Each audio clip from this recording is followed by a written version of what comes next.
Learn to improve conversions and generate more leads with the video podcast at marketingoptimization.tv.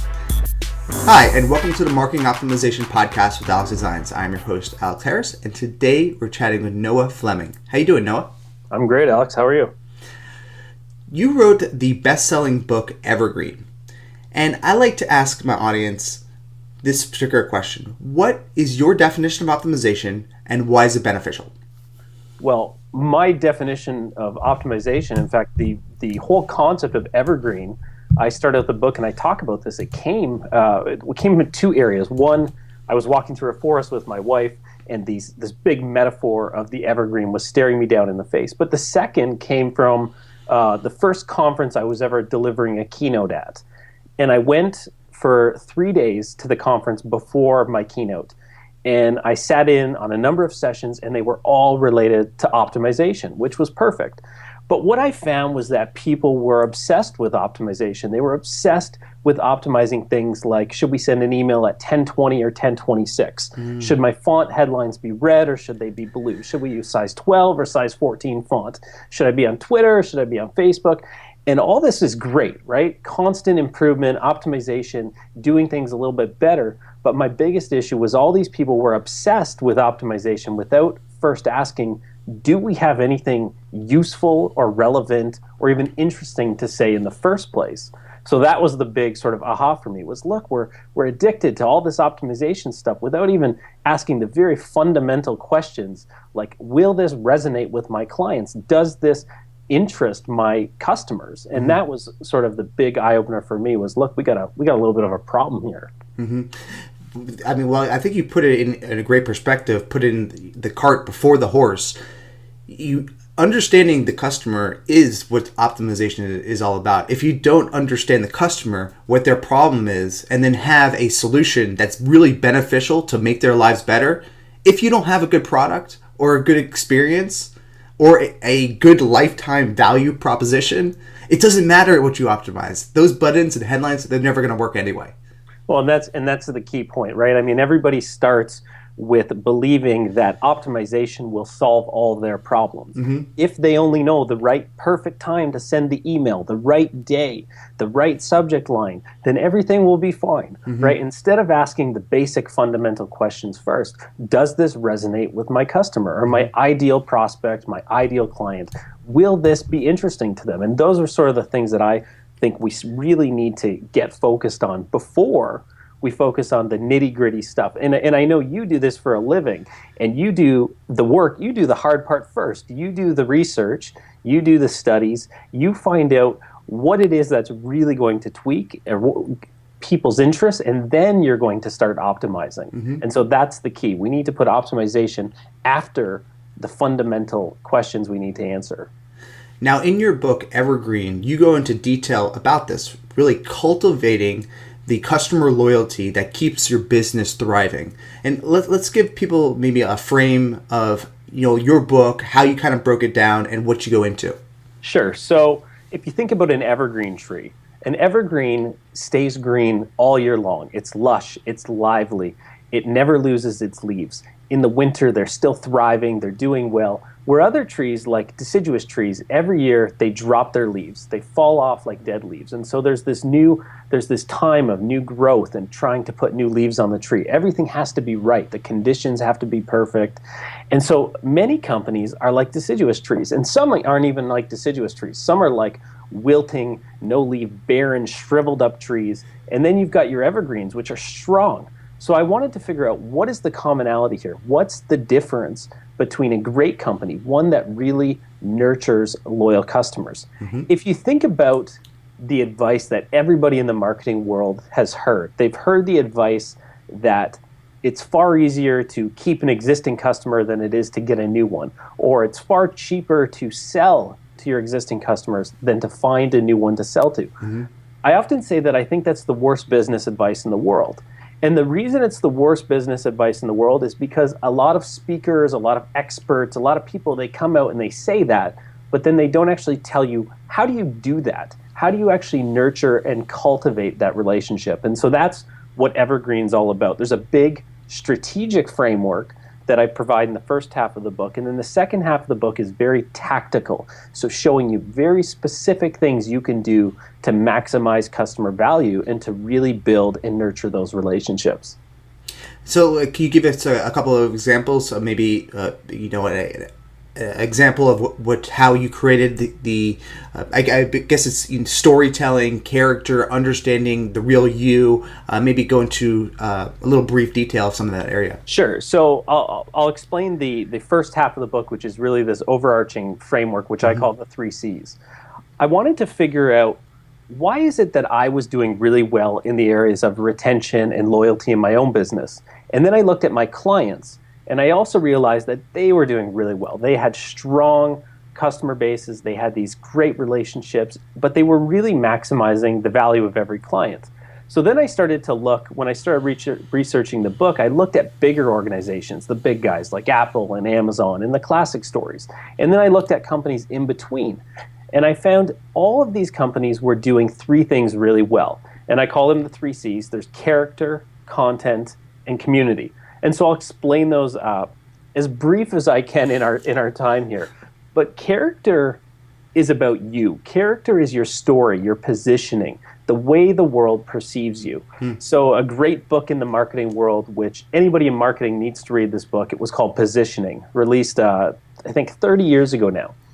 The authors Al Ries and Jack Trout said, you have just a few seconds to decide what people will think about you, and more importantly, what they'll remember about you. And if you don't decide, the market's going to decide, because there's so much noise, there's so much competition. So you need to pick, what is it they're going to remember about you right away? What is it they're going to think about your brand or think about Alex right when he presents himself to them? Right. And what they said was that nobody really decided. In fact, most people decided to let the market make that decision because they weren't focused on that. And then we've seen this again come up with a great book called Start With Why by Simon Sinek. Simon said we need to start with why.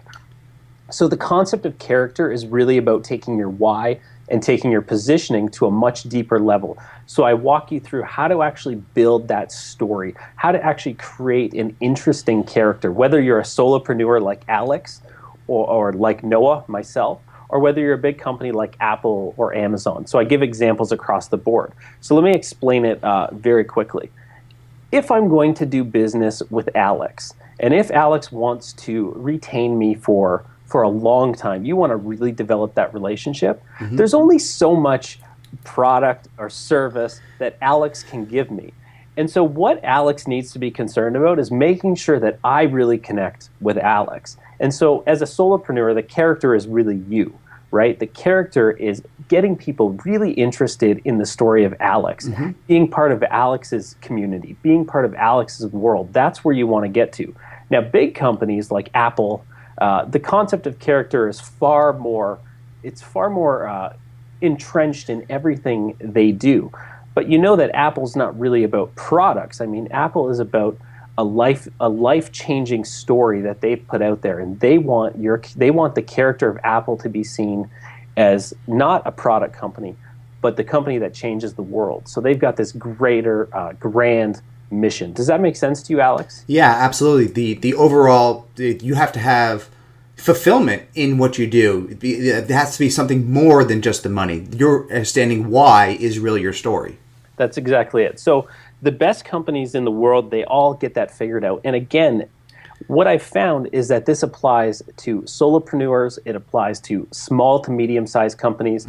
I give examples of toy companies, for example. Goldie Blox is a great example. Many of your listeners have probably heard of Goldie Blox. They were a toy company that started on Kickstarter, but really strong character. In fact, the toy, the actual thing they give, is far less important than the mission they're on and the story that they're putting out there, the value proposition, if you will. So that's the first C. The second C is community. And now what we found is that the best companies in the world are really building a strong sense of community. So again, it doesn't matter if you're Alex the solopreneur or if you're a big company like Amazon. The best ones, the ones that really nurture their client bases, are building this strong sense of community. So what does that really mean, and especially in an optimization type of format? Well, it might mean a web page, it might mean a web forum, it might mean access to you, it might mean a monthly newsletter. But again, it's really about bringing people together around Alex's core character and bringing interested people that are interested in marketing optimization around your community. So this very podcast that we're doing right now is value to your community. Right. They will comment on it, they will view it, they will be interested. And so again, that all perpetuates your business and that all helps your business grow. And so that's really the concept of community in a very quick nutshell. The third C is content, and content is the shorthand that I use for the thing that you actually do. So you told me before we started, you do marketing optimization with your clients.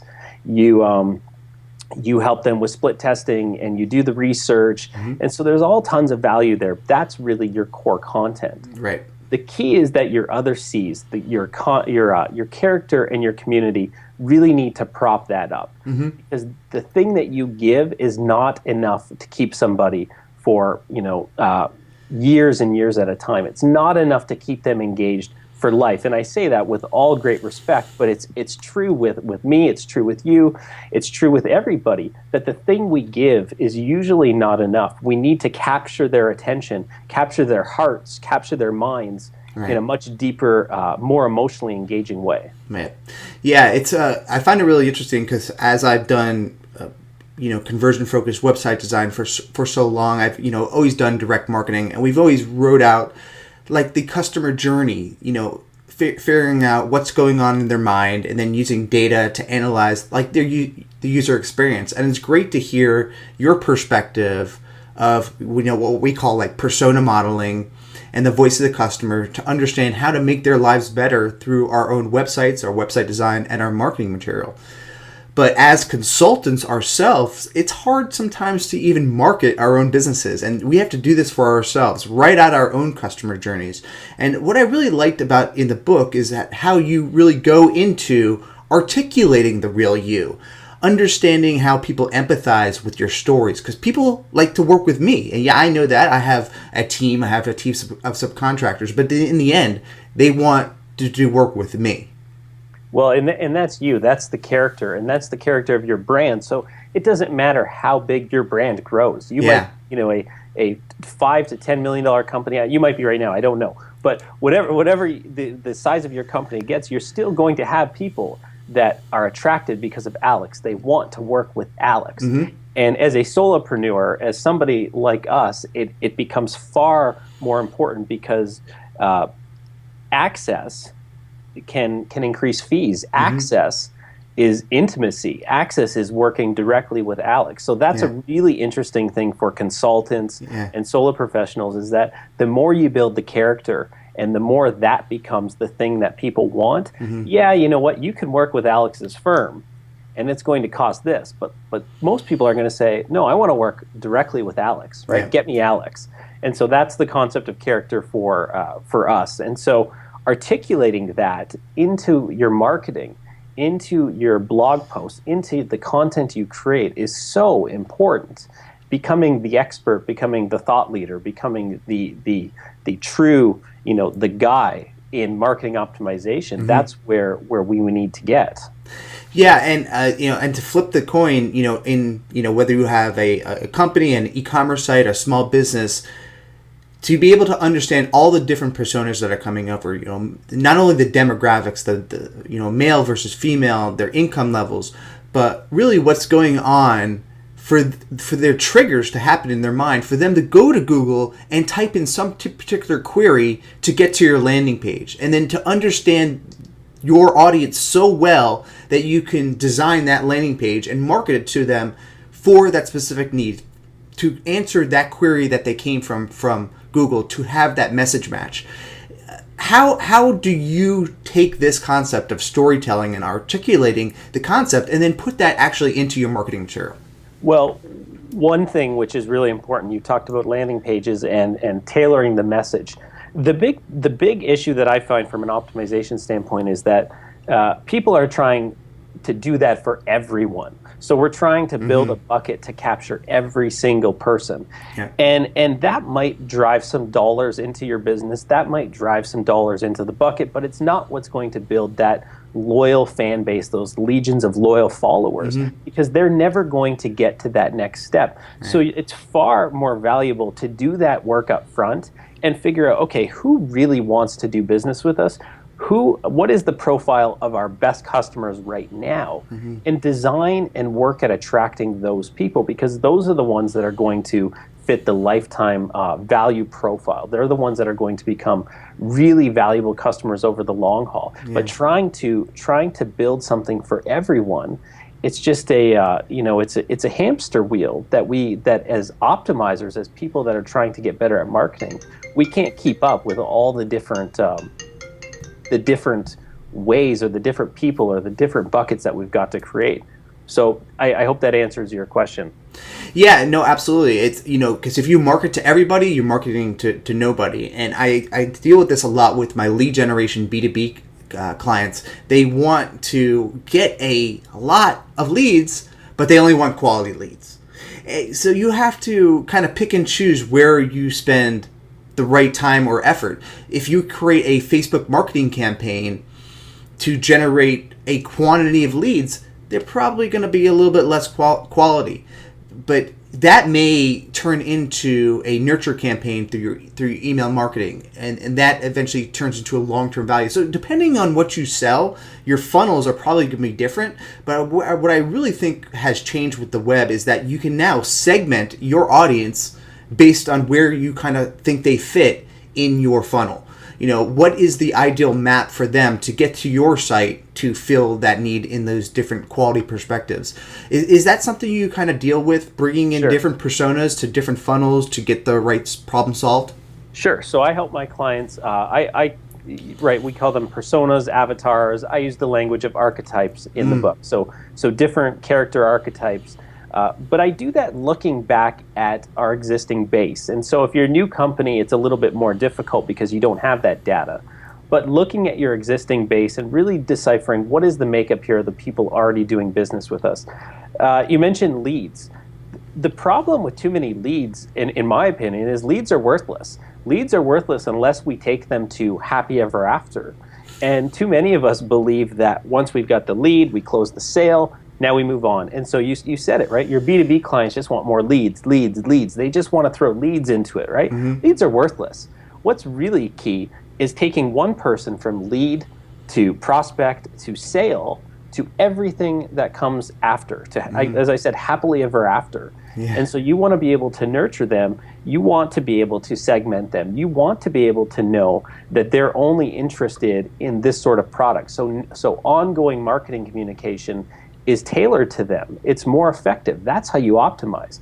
You don't optimize by dumping a whole bunch of leads into a machine, closing half those sales, and then giving them all the same marketing. That's not effective optimization, and you know this very well. And so that's what Evergreen's about, is about taking them to happily ever after. You don't close the sale, right? The closing of the sale, that language we use in sales, is really just the start of the next process. But and I deal with B2B companies too, and too many of them just want to throw as many leads as we can at it, hope we get a few, and then find us more leads. But there's such a better way, and that's really what I'm all about. I mean, finding that better way and taking them to the next step and beyond. Yeah, and it can be somewhat straightforward to match up your conversions. The people who actually do become a lead, maybe they become a qualified prospect and they turn into an actual customer, and you work with them for 6 months, a year, whatever it is. Those are the kind of the people that are easy to figure out. But what about the people who you find out that lifetime value is broken? How do you find out why maybe they were unhappy with you or didn't convert with you in the first place, and how do you kind of fix that? So a few issues with the concept of lifetime value, first of all. The concept of lifetime value is, I talk about this a lot in the book. I believe it's broken because too many people use that as the sole marketing number to do, or the sole number to do all their big marketing decisions. So they take all their customers, they pile them into a pot, they add up all the total values, and then they say, okay, well, here's our average customer lifetime value. And so we know that an average customer is worth $100, then we can spend X to get that customer. So the biggest problems are twofold. First of all, nowadays with data, with the segmentation abilities, with the ability to optimize landing pages and keywords and everything specifically, there's no such thing as an average customer anymore. You genuinely have individual people with individual needs, with individual wants and desires. And again, you can clump them into certain groups, certain segments. But to individualize and then say, well, we have this one number, so this becomes our sole driving force for all customer acquisition efforts, it's a faulty premise. And the second issue is most companies don't really understand what the lifetime of their ideal customer really is. So easy examples, in my opinion, are like restaurants, right? Restaurants know that if a customer does business with us today, I eat at a restaurant today, if they don't see me for 6 months, am I still a customer? And most companies are saying, yeah, sure, absolutely. They're still a customer. They still need that same marketing. They're going to get the newsletters. They're going to get the email blasts. They're going to get the Facebook posts. But in reality, that is no longer a customer. The lifetime value of a restaurant is probably somewhere around 30 days. Right. And every business is going to be different. So you need to really understand, what is the lifetime value for my customer? When should I be seeing that customer again? Car manufacturers really do understand the lifetime value. They know around 3 to 4 years, spring comes around, we start to get that new car bug, and you start to see it. The marketing in your mailbox starts to fill up with, trade in your car early ads, and all that stuff starts to get into your face. So again, most companies need to really understand, what is the lifetime value of our customer? And then if they're no longer a customer, then you're actually either in a situation where you have to resell the customer, or you're in a reactivation campaign type of thing where you have to bring them back. And so you have to figure out why they left in the first place. Did they leave because they were unhappy? Did they leave because they went to a competitor? Did they leave because they no longer legitimately need what you're offering? Right. So again, these are the types of things that I help my clients with. Figure out why a customer left in the first place. What is the true lifetime of our customer? And then how do we tweak and optimize our marketing so it makes sense for that customer? So you've talked a lot to me about the customer journey and that sort of thing, right? So we want to be able to know where each customer is in that process, and deliver marketing to them that makes sense for them in that journey. Yeah, it's actually a process that I go through with one of my mentors, Brian Eisenberg. He actually wrote a book recently called Buyer Legends with his brother Jeffrey Eisenberg, and they take you through how creating a narrative story, actually reverse chronological order from the end of the funnel.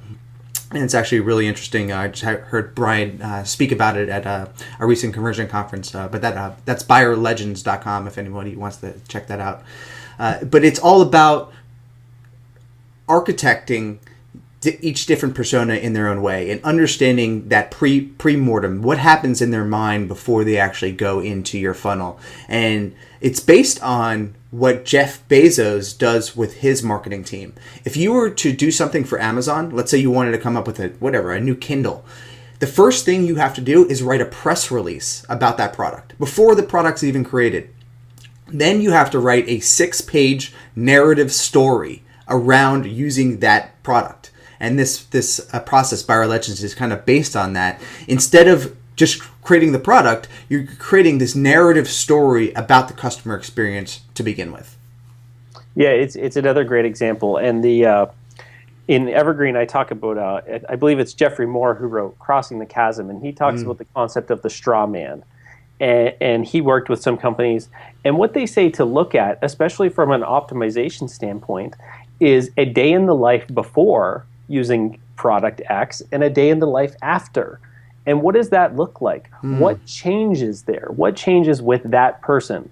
And so again, every person's going to be different. But what is it like before we did business with Alex Harris? And what is it like after we've done business with Alex Harris? And understanding that, then you can also start to create that post-buyer, once they've done business with you, marketing, right? Marketing that really engages with them to where they are now, and trying to lead them to the next step. So I love the Amazon example. It's a great example, and it's I'm a big Bezos fan, and so it's so classic of him to do something like that. Very interesting. Yeah, it just gets you thinking differently. Because me as a designer, I just want to jump into Photoshop, create the perfect experience, and make it pretty. But we know as optimizers that necessarily doesn't always work. We're not designing or marketing for ourselves. We are making it customer centric and having the focus on them. So I love what your book really makes us think differently about. So I highly recommend you go ahead and check that out. It's called Evergreen, bestseller on Amazon. So let's talk a little bit about you. Where are you based out of? How can people find out more about you? Sure. So I'm a Canadian. If you can't see the snowfall coming down behind me, no, it's the snow has finally stopped. But I live in Ontario, Canada. Mm-hmm. Your listeners can check me out at noahfleming.com, Twitter at Noah Fleming. And something I've been doing on other shows I've been on, I hope it's okay with you, but I'd like to give away a couple copies of Evergreen. Oh, yeah, that'd be awesome. To your listeners. So what I've been doing is basically first 3 people that watch this and send me a quick email and tell me they would love to read it, I will send them a copy, no expense to them. I'll take care of shipping and everything, and they'll have it in a few days. So first three viewers here that check this out. So it's always the early bird that gets the worm, but it's the same thing here. And all they have to do is, what was the email? Oh, sorry. It's Noah at noahfleming.com. Just send me a quick email, or they can go to my website and click the contact form, shoot me a quick email, and I'll get it off to them right away. Awesome. Definitely check that out. The book is well worth the read. To close out, what would be one thing that you would tell optimizers to do to really take their business to that next level? Well, I don't know if I have one thing. I think we've talked about a lot of the different things to really understand that there's this whole life beyond getting the sale. So again, I keep hammering that home, but getting the lead and getting them to convert, you've only done half the job there. And so if you believe as an optimizer that that's where everything ends, I think it's a really poor, and I say this with all due respect to your viewers, a poor, lousy business strategy. So really think as an optimizer, okay, once we get them to that point, how do we take them to that next stage? How do we take them to that point of happily ever after? How do we become evergreen? To really just change your mindset that the sale doesn't close. The sale is only one part of the optimization process. How do we help our clients understand that mindset? I think it is a big mindset shift. How do we understand the B2B customers that come to us and just want more leads? That the lead is only half the battle. Closing the sale, we need to take them to that next point. So I think that's it. Really just change your mindset about customer acquisition and customer retention as 2 separate entities in marketing or sales, and understand that they're really one. Mm-hmm. They're really one thing. And sales and marketing, if it stops once you've got the customer, you're missing a big pile of money. You're leaving it on the table. Great. Thanks a lot for your time, Noah. All right. Thank you.